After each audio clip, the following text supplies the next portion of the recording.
Bonjour, aujourd'hui on va regarder un peu plus en détail le menu Réglages cerveau. Ceci à la demande de certains utilisateurs qui ont vu ma vidéo sur le réglage de l'Alpina et qui ont trouvé que cette partie-là était balayée un peu trop rapidement. Donc je vais à travers des illustrations expliquer ce qui se passe dans ce menu.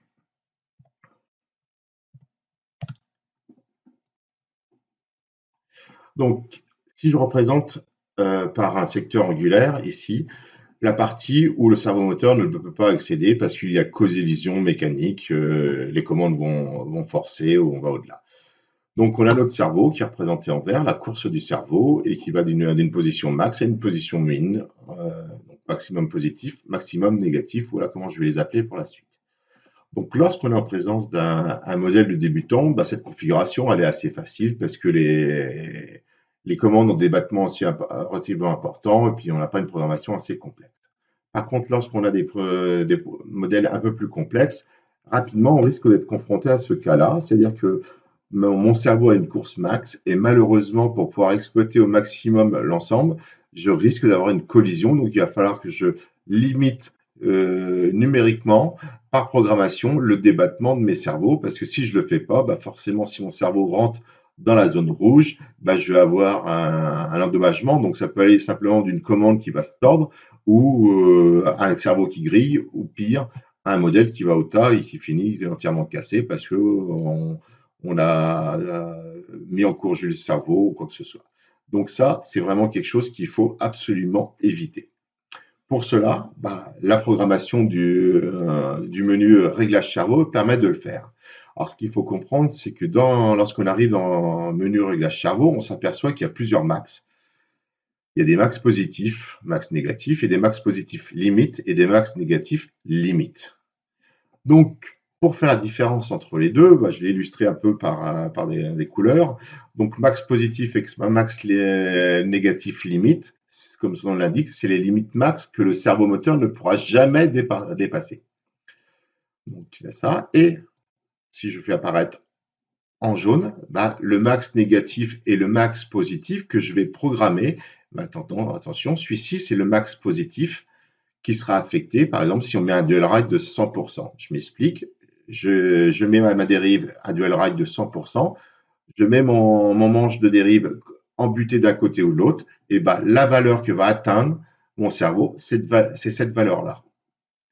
Le seul problème, c'est qu'entre cette valeur-là et la valeur max que le cerveau peut atteindre, ou la même chose en négatif, il apparaît une zone grise, et cette zone-là peut être utilisée lorsque vous utilisez des programmations type crocodile, des mixages, ou encore simplement des fois, si vous utilisez la fonction dual right et vous mettez une valeur supérieure à 100%, bah, je vais venir rentrer dans la zone grise. Et ça, si jamais les max positifs limites et max négatifs limites n'ont pas été réglés de façon correcte, c'est la catastrophe. Le cerveau force, la conséquence, un cerveau qui crame ou un modèle qui va au tas. Donc, je vais, à travers cette présentation, expliquer une procédure de réglage, celle que j'utilise systématiquement pour régler correctement mes limites.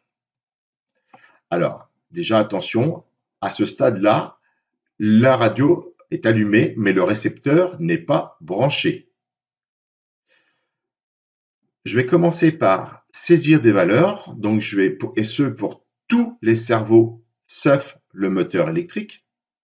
Mais dès que c'est un cerveau, un AF ou n'importe quoi, donc pour toutes les voies hors moteur électrique, je vais régler dans un premier temps le max positif à 150%, le max négatif à moins 150%, et ici je vais mettre des max limites relativement faibles, de telle sorte que quand je vais allumer la radio, mon cerveau ne doit pas aller en butée mécanique pour l'endommager. Donc voilà ce que je fais. Certains en plus, prennent une autre précaution, c'est qu'ils vont brancher les cerveaux un par un par la suite pour le réglage. Donc moi, je fais ça pour tous mes cerveaux. Donc je vais faire ça pour mes X cerveaux. Je vais mettre 150%, moins 150% et une valeur relativement faible de l'ordre de 20-30%. Ça veut dire que point de vue configuration, ça revient à ça. j'ai un max positif à 150%, c'est-à-dire que je peux aller très très loin et je peux éventuellement rentrer dans la zone rouge. Mais par contre, le max limite, donc la position physique à laquelle le servomoteur peut aller actuellement, est ici. J'allume mon récepteur. Donc là, normalement, si j'ai bien programmé ça, il n'y a pas de souci. Je n'ai pas de cerveau qui doivent forcer. Et là, la première chose que je vais faire, je vais régler le sens du cerveau. Donc, je vais aller dans Inversion et je vais regarder si mon cerveau moteur se débat dans le bon sens. Si c'est oui, je laisse oui. S'il vaut inverser, pardon, si c'est donc je joue avec oui et non pour le mettre dans le bon sens de fonctionnement. La première phase, le sens d'inversion est défini correctement. Maintenant, je vais régler le réglage des max limites. L'objectif, c'est de régler cette position max positive et max négative pour atteindre l'ensemble. Donc, je vais toujours mon max à 150% que j'ai programmé initialement. Et là, je vais jouer sur les max positifs limites pour faire varier cette position pour l'approcher au mieux de la limite mécanique. Alors là, je vous laisse le choix parmi les méthodes. Certains vont le faire avec la pince ampère-métrique. On met une pince ampère-métrique sur le fil plus de l'alimentation du récepteur. Et dès que le cerveau va commencer à forcer, on va voir la consommation électrique qui va s'augmenter. Certains vont le faire dès que le cerveau grogne, ou il y en a visuellement en mettant la chape ou en enlevant la chape au fur et à mesure du réglage.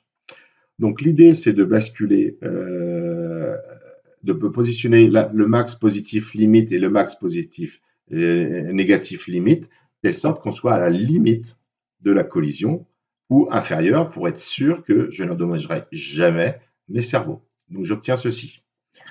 Je vais régler le max positif limite à ce niveau-là. Le max positif à 150% est toujours au-dessus. Ça va être la deuxième partie que l'on va régler maintenant. Donc, j'ai réglé mes max positifs. Et là, l'idée, c'est de régler maintenant cette valeur-là. Alors, ce que j'appelle réglage des max normal, positif et négatif, c'est la valeur pour laquelle j'aurai un mouvement qui correspond à 100% du dwell rate. Ça peut être éventuellement les débattements que nous donne le fabricant du planeur ou de l'avion sur la notice. Donc ça, je vais régler en modifiant le max positif et le max négatif, de telle sorte qu'à avoir ma position max positive et la position max négative qui correspond à ce que je veux lorsque j'ai un dwell rate de 100%. Une fois que j'ai fait ça, alors on s'aperçoit que le max positif, il doit être forcément inférieur ou égal au max positif limite. C'est le cas ici, j'ai 70, j'ai 70 ici. Si jamais je mets une valeur supérieure à cette limite, le cerveau n'ira jamais au-delà des 70%. Pour les max négatifs, il faut que la valeur négative soit supérieure au négatif limite. Ici, j'ai moins 106 et j'ai moins 85 à ce niveau-là. Donc, globalement, le réglage qui est ici peut être représenté visuellement par quelque chose qui ressemble à peu près à ça. Quelque chose. Une fois que j'ai fait ça, il va falloir régler le neutre du cerveau. Donc là, j'ai mon max positif, max négatif. Et l'objectif, c'est par rapport à avant où mon zéro cerveau était un peu n'importe où, je vais amener mon zéro cerveau sur le zéro gouverne. Il faut que ça soit dans l'axe de l'avion, dans l'axe du profil de l'aile. Et là, je vais agir maintenant dans Substream neutre et je vais déplacer avec le curseur pour que ma gouverne soit au zéro mécanique lorsque le cerveau est à zéro.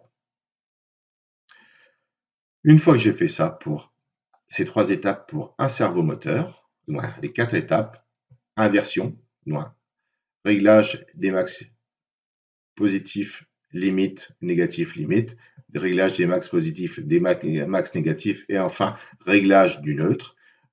Normalement, ma voie est bien programmée. Je fais ça pour tous mes cerveaux. Dans certains cas, lorsque, par exemple, on veut, pour un volley, avoir une course qui est fortement déséquilibrée, c'est-à-dire que je veux, du fait du crocodile, de la fonction crocodile, je veux pouvoir utiliser fortement la plage du crocodile. Donc, je vais avoir un cerveau qui va être fortement décalé. Donc, je fais exactement la même procédure qu'avant pour régler mes max positifs limite et max négatifs limite. Je règle mon max positif et max négatif pour avoir mes 100% équivalent de L-right pour ma gouverne. Par contre, en faisant ça, le risque, c'est que le zéro cerveau est très très loin du zéro gouverne et donc je n'arrive pas à le remettre à zéro via la fonction subtrime neutre. Dans ce cas-là, c'est ce que j'ai appelé réglage du nœud plus plus. Donc, on ne peut plus faire la fonction substream. Donc là, je vais dans réglage fin, courbe fonction, volet, par exemple. Et là, je vais ici choisir un type de courbe 3 points au minimum. 5 si vous voulez, 7, 9, ou peu importe, mais il faut au moins 3 points. Et je vais déplacer le point central avec les flèches. Donc pour ça, il faut cliquer plusieurs fois avec la roulette. Et quand c'est ce point-là qui est actif, avec les flèches des boutons 3 et 4, monter et descendre, je vais déplacer ce point et je vais le déplacer jusqu'à temps que ma gouverne soit au neutre sur mon aile. Et là, c'est ce que j'appelle un réglage du neutre plus plus parce que j'étais au-delà de ce que je pouvais faire avec le module pris dans un réglage cerveau. Enfin, le cerveau balanceur. Alors, le cerveau balanceur, ça sert à quoi? Vous imaginez que j'ai deux cerveaux. Alors, ça peut être deux cerveaux sur la même gouverne, sur des VGM, sur des gros planeurs. Donc, j'ai un grand aileron et j'ai deux cerveaux dessus. J'ai réglé mon max positif, j'ai réglé le max négatif et j'ai réglé le zéro gouverne pour qu'il soit coïncident sur chacune des gouvernes. Ça, je fais exactement avec la procédure que je vous ai décrite précédemment. Par contre, il se peut que dans certains cas, lorsque je me mets dans une position, je ne sais pas, à 50% positif, bah, le risque, c'est que je n'ai pas la même valeur angulaire sur mes deux commandes. Donc c'est là que je vais utiliser la fonction cerveau balanceur. Je vais me positionner à cette fameuse valeur, par exemple à mi-manche ou à quart de manche, et je vais, avec la molette, changer la valeur en la tournant et pour pouvoir faire une correction au niveau de la courbe. C'est-à-dire que ce point-là, je vais pouvoir le déplacer plus ou moins, et ce qui va avoir pour conséquence de régler le point intermédiaire. Celui-ci est bien, celui-ci est bien, et celui-ci, je vais le régler. Et ce qui permet d'avoir une gouverne un peu plus symétrique. Il est vrai que ça, c'est valable surtout lorsqu'on a deux cerveaux sur la même commande, ou dans le cas où malheureusement, lors de la fabrication, on n'a pas pu avoir une symétrie parfaite des deux commandes. Voilà, en espérant que ça vous servira. Bon vol.